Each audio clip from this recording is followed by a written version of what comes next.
Bora mergulhar hoje em Deuteronômio, capítulos 30 e 31. A cena é a seguinte: estamos na fronteira da Terra Prometida. Dá pra sentir a tensão no ar. Uma nação inteira, sabe, segurando a respiração, esperando as últimas palavras do seu grande líder, Moisés. É um momento decisivo, que vai mudar tudo. O lugar exato? As planícies de Moabe. Pensa só nesse contraste.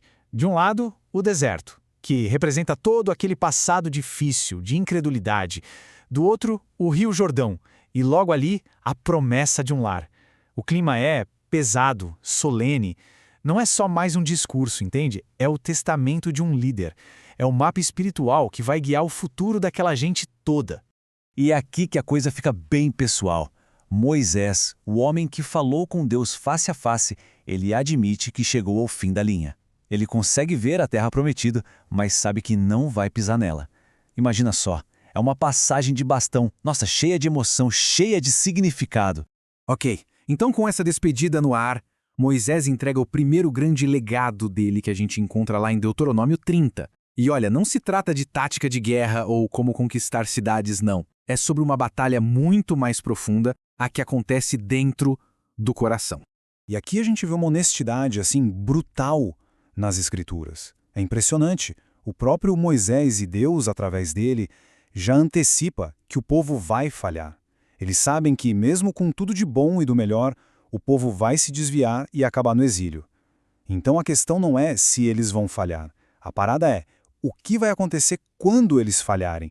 E a resposta de Deus para isso está numa única palavra: chuv. Isso é fascinante. É que essa mesma palavra hebraica é usada para duas coisas: para o povo voltar para Deus e para Deus restaurar, trazer de volta o povo. Ou seja, o arrependimento e a ação de Deus são tipo duas faces da mesma moeda da graça. É como se Deus já oferecesse o caminho de volta antes mesmo de o pessoal se perder.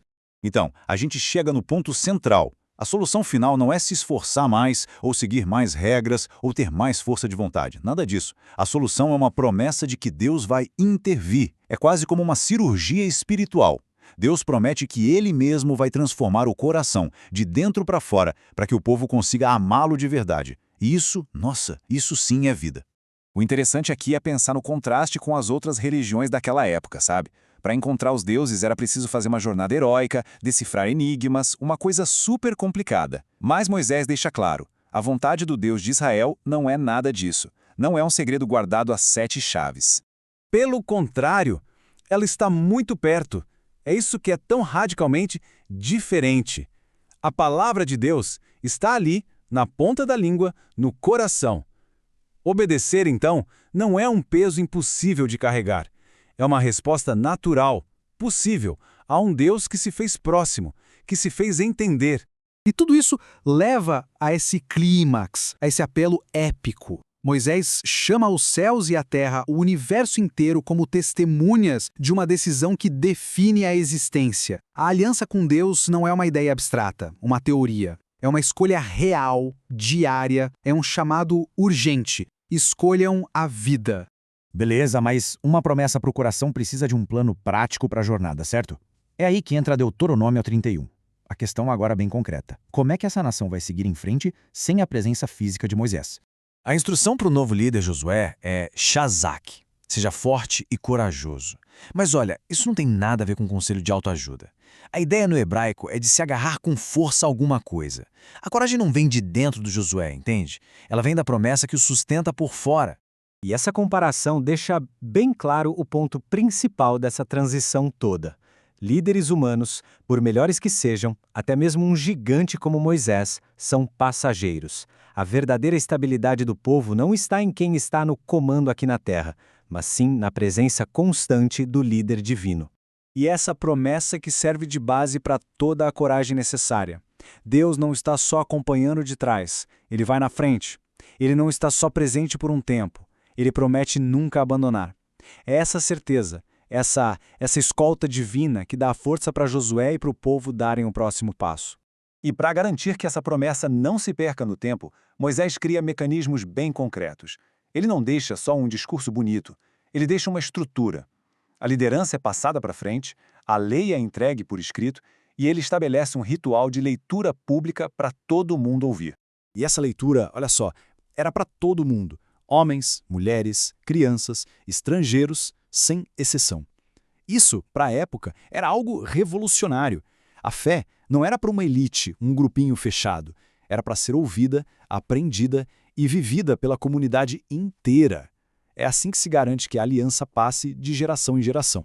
Só que, no meio dessa preparação toda, vem uma previsão chocante de tão realista. O próprio Deus avisa: esse povo vai se corromper. Ele não é pego de surpresa, sabe? E essa honestidade toda sobre a fraqueza humana só serve para reforçar uma coisa: a esperança final não está na capacidade do povo, mas na fidelidade de Deus, que prometeu restaurar tudo. Então, como a gente amarra tudo isso? A promessa de um coração novo e a realidade de uma nova liderança. Tudo isso se encontra ali na hora de atravessar o rio.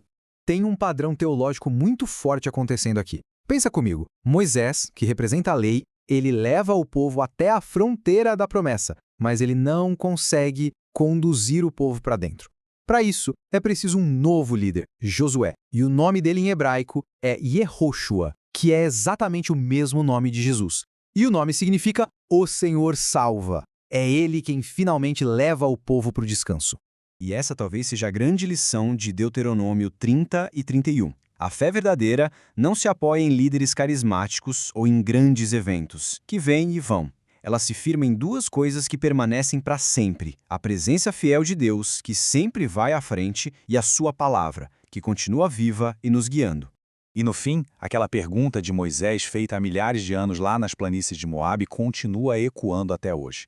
Não é só uma curiosidade histórica, é um chamado que continua vivo. Diante da vida e da morte, da bênção e da maldição, a escolha continua em aberto.